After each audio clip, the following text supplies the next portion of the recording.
Okay.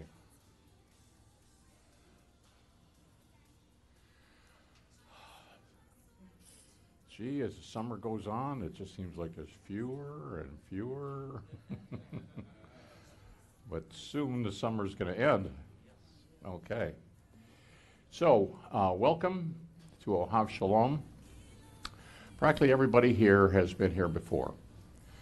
But for those who haven't, or who have been here only once or twice, being a Messianic congregation, we're known because we have kind of a distinctive message. Our purpose is for the restoration of Israel, both materially, physically, and also spiritually. Now, there's something going on two different levels.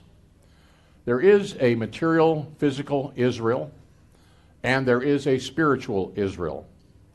And so often in the Bible, there is a two-step process. First, things happen in imitation or foreshadowing or a counterfeit, but it's substantive. But it precedes a spiritual event. So it was that the Jewish people came into existence, and Abraham started the faith race. First, that got underway physically, and we learn of that in the Old Testament, the Tanakh. And then, later, a parallel event showing similar outlines took place as a spiritual Israel came into existence. And so there got to be a little confusion over this point, because the Jewish people said, "Oh, we have a history and we have a heritage, and these events happened, and we celebrate these things." Now the Christians come along and say, "Oh yeah, we see that, but that's all an analogy. That's all a parable.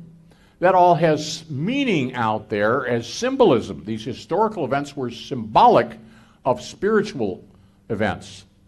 And as we would look into the historical events, we can learn something about what's going out there in the spiritual world. So Judaism said, it's real, it's material, it's actual. And Christianity said, no. It's spiritual, it's figurative, it's a parable. And we don't need to take that physically seriously anymore, because, after all, the Jews killed Christ. God's through with the Jews. They're an accursed people. And so we don't need to think or worry about them anymore. They just serve their purpose. And now the spiritual meaning is known to the whole world. So you've got Judaism saying one thing, Christianity saying the other, physical, spiritual, material, eternal. And so there would be this conflict of the ages, and very fiercely fought out theologically and sometimes militarily.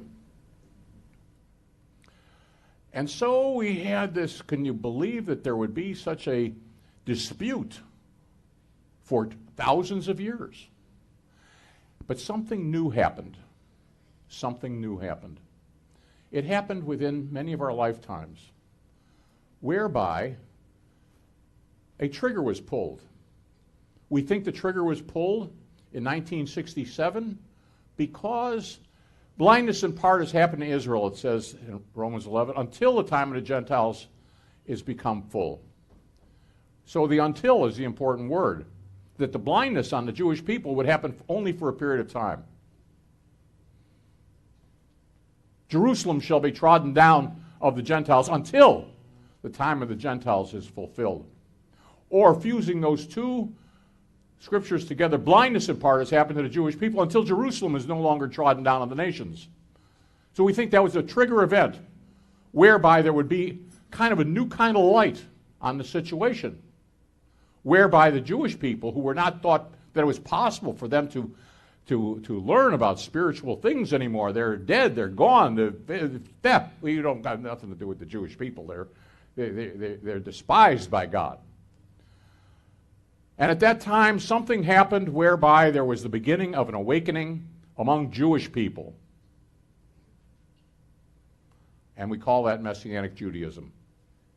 Started out very small.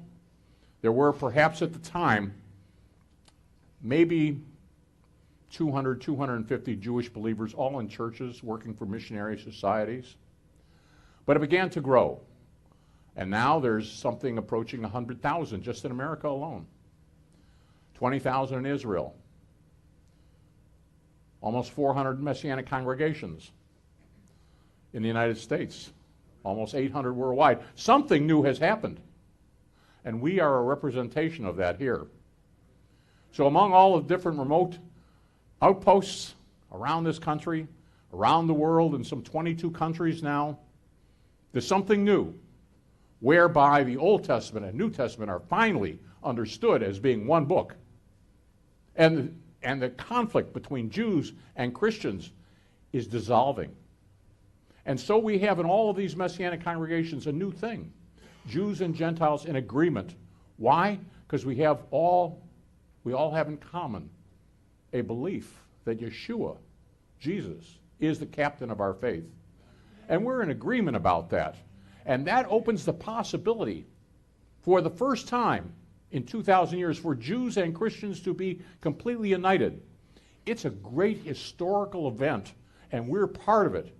And for those of us who have decided to put our shoulder to the wheel, to say, I'm going to do what I can to be a part of this great miracle that is going to change the diplomacy, going to change history, things are going to be different, and I want to be on board and I want to do my part, that when life is over, I can say, I was part of that.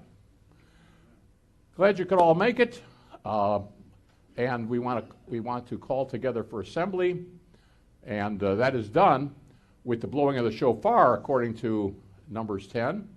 Can our shofar blowers come forward?